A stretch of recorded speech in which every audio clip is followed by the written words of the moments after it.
and welcome back to Humanities. I am Purva and आज की video में we will be discussing the most important topics for our book 2 Political Science, which is Politics in India after Independence.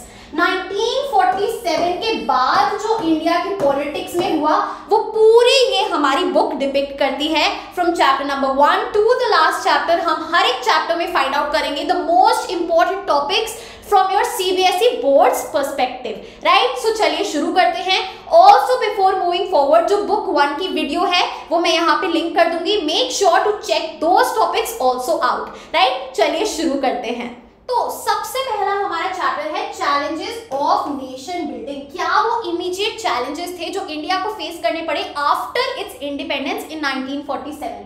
तो सबसे important topic है कौन से वो 3 challenges हैं, बिकॉज इन्हीं 3 चैलेंजेस के बेसिस पे हमारे शुरुआत के 1, 2 और 3 तीनों चैप्टर्स बने हुए हैं। जो फर्स्ट चैलेंज है यूनिटी एंड डाइवर्सिटी को साथ साथ लेके चलना, वो हम चैप्टर नंबर 1 में डील करते हैं, राइट। उसके बाद the most important topic is process and consequences of partition. क्या प्रोसेस था पार्टीशन का, किस बेसिस पे पार्टीशन हुआ, on the basis of Muslim majority provinces, right? And क्या consequences थे, कैसे वो population exchange हुआ, जो पूरा we can say बहुत ज्यादा ट्रोमैटिक एक्सपीरियंस था इंडिया के लिए, बहुत इंपॉर्टेंट है। आंसर इस पे आ सकता है।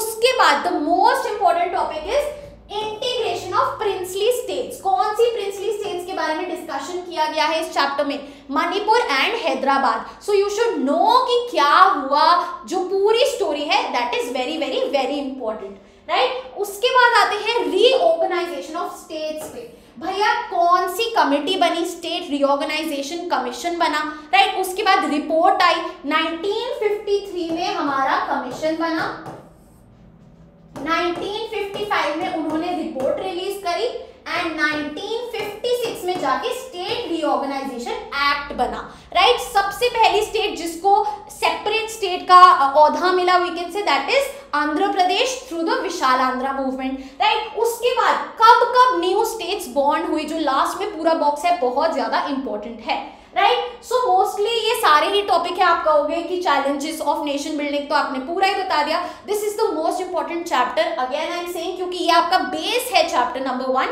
सो आप इसमें से कुछ भी मिस नहीं कर सकते because it is very very crucial. इसमें से इन पे हमेशा क्वेश्चन आता है, तो कुछ भी मैं आपको झूठ नहीं बोलूंगी, सिर्फ ये कर लो सिर्फ वो कर लो, जो आया है पास्ट ईयर ट्रेंड्स के अकॉर्डिंग आपको बताया जा रहा है।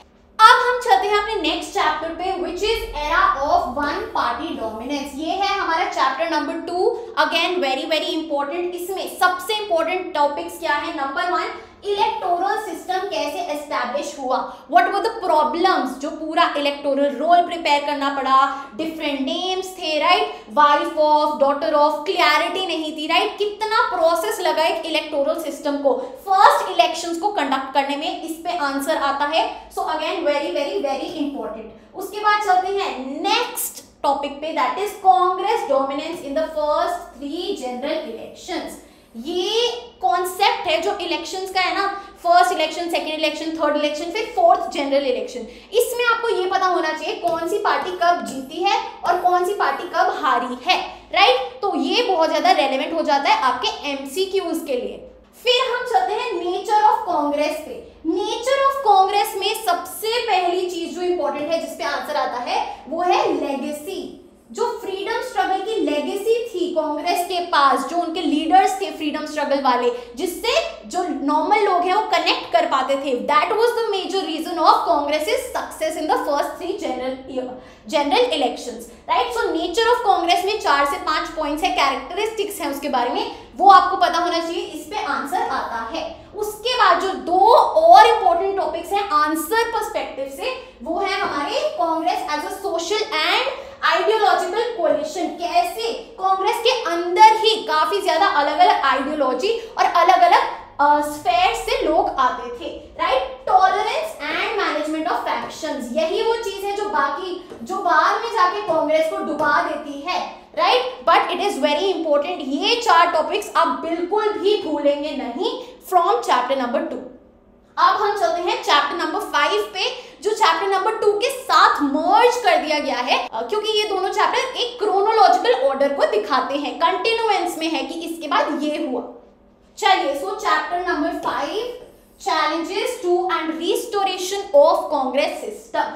After the third general election, जब नेहरू जी थे प्राइम मिनिस्टर, उनके बाद कौन बना? शास्त्री जी बने, एंड विद इन 2 years क्या हुआ? वापस से जो प्राइम मिनिस्टर थे वो चेंज हो गए and Indira Gandhi finally became the prime minister. तो ये पॉलिटिक्स आपको पता होनी चाहिए। फोर्थ जनरल इलेक्शंस का क्या रिजल्ट था, कांग्रेस जीती या लूज हुई, ये आपको देखना है। उसके बाद आंसर राइटिंग पर्सपेक्टिव से 2 टॉपिक्स है इस चैप्टर में, split in the Congress and presidential elections of 1969 between N Sanjiva Reddy and VV Giri. इस पे हमेशा आंसर आता है, प्रिपेयर कर लो। और स्प्लिट इन द कांग्रेस भी बहुत ज्यादा इंपॉर्टेंट है, आपको वही बताना है भैया कि क्या एक्सपेक्टेशंस थी, कांग्रेस आर, कांग्रेस ओ, क्यों स्प्लिट हुआ। सो ये बहुत ज्यादा इंपॉर्टेंट हो जाता है। आगे चलते हैं नेक्स्ट चैप्टर पे, chapter number 3, politics of planned development. Very important chapter. इसमें सबसे ज्यादा इंपॉर्टेंट टॉपिक्स क्या है? नंबर 1, तीनों 5 ईयर प्लान्स। इसमें आपको भैया उनके क्या ऑब्जेक्टिव थे, कौन लीडर था, leader as a who was the main economist, right. उसके बाद कौन सा ईयर था, राइट, और कौन सी इंडस्ट्री पे फोकस किया गया था, एग्रीकल्चर या फिर इंडस्ट्रियल सेक्टर, वही ऑब्जेक्टिव में वो चीज आ जाएगी, राइट। सो 3 5 ईयर प्लान्स, इसमें आपको objective, the economist, the year and what was the result, कितना इफेक्टिव था, वो आपको याद करना है, राइट।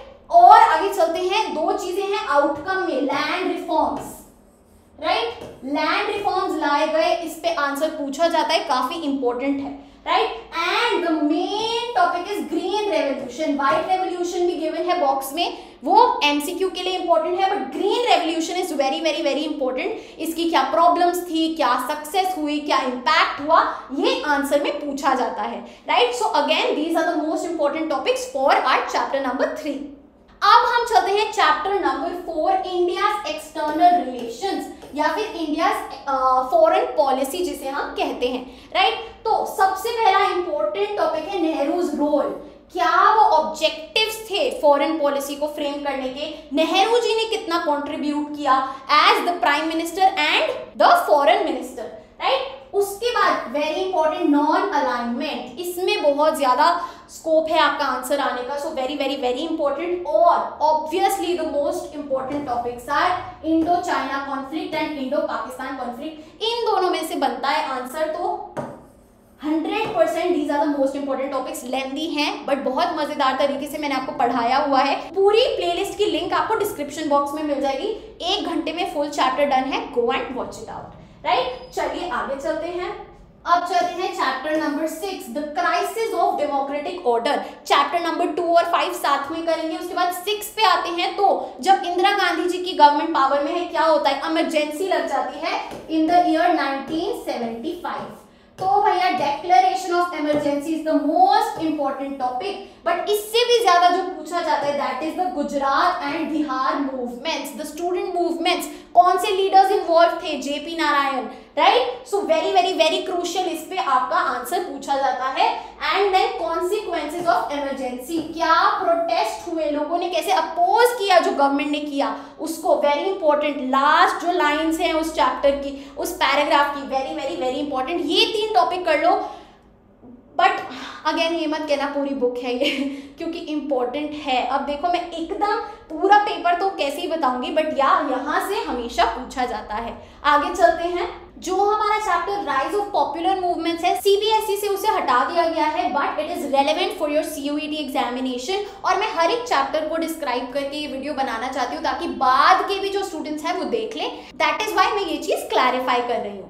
चिपको मूवमेंट इंपॉर्टेंट है, ये ऐसा चैप्टर है जिसमें आपको सिर्फ और सिर्फ रीडिंग की जरूरत है, कुछ याद करने की जरूरत नहीं। आप पढ़ेंगे तो खुद ही आपको याद हो जाएगा। बहुत बेसिक इन्फो है। क्या याद करना है, ईयर, राइट, ऑब्जेक्टिव यानी कि रीजन क्या था मूवमेंट का, ठीक है, राइट, और कौन सी जगह पे हुई, सिंपल। और उसके बारे में कुछ नया, कुछ ऐसा फीचर जो बहुत ज्यादा स्पेशल था, right. For example what was the novel feature of Chipko movement, the massive participation by women, right? So Chipko movement anti-Arab movement important है, बहुत ज़्यादा revolutionary था. दलित पैंथर सोशल एरिना में important है, एंड नर्मदा बचाओ आंदोलन. बाकी एक हमारा भारत किसान यूनियन आ जाता है. तो अगेन सिंपल रीडिंग दो, इसमें ज्यादा कोई लंबा आपसे आंसर पूछा नहीं जाएगा, हो सकता है एक शॉर्ट मार्कर आ जाए, राइट? आगे चलते हैं. Chapter number 8, regional aspirations. Very important, very I would say lengthy chapter. ऐसा चैप्टर है जो आप अभी करना शुरू कर दो, एंड में ये नहीं हो पाएगा. इसके लिए आपको चिल होके पढ़ने की जरूरत है. So Jammu and Kashmir, Punjab and North East, तीनों जगह पे क्या लोगों की एस्पिरेशन थी, क्या मूवमेंट्स हुई, क्या पॉलिटिक्स थी, पूरा चैप्टर इंपॉर्टेंट है. ये तीनों ही जगह बहुत ज्यादा क्रूशियल है, इंपॉर्टेंट है, लेंथी है. Again go and watch my video lecture with notes, आपको सब कुछ समझ में आ जाएगा बहुत ही आसान भाषा में, राइट? सो प्लीज इसको आप कवर कर लीजिए. ये चैप्टर ऐसा है जो बाद में नहीं हो पाएगा, क्योंकि इसमें आपको सच में आराम से पीस ऑफ माइंड लेके पढ़ना पड़ेगा, राइट? अब चलते हैं हम अपने लास्ट चैप्टर पे. Chapter number 9, recent developments in Indian politics. Page number 179 पे जो पूरी टेबल गिवन है, जहां पे सेंट्रल गवर्नमेंट, उनके लीडर, उनका ईयर, सब कुछ गिवन है, वो सबसे इंपॉर्टेंट पार्ट है इसका, राइट? क्योंकि एमसीक्यूज में पूछा जाता है. Mandal issue and Ayodhya dispute answer के फॉर्मेट में यहां से पूछा जाएगा. और जो फर्स्ट टॉपिक है जिसमें पांचों के पांचों इश्यूज बताए गए हैं, उसमें आपको एक पूरी समरी, पूरा जिस्ट मिल जाता है इस चैप्टर का. चलिए, so guys, that is it for our today's video. I hope you liked it, and if you did, please like, share and subscribe to my channel. You are at Humanities. Happy learning. I'll see you in the next video. Also, आप अपने सारे video suggestions comment box में डाल सकते हैं.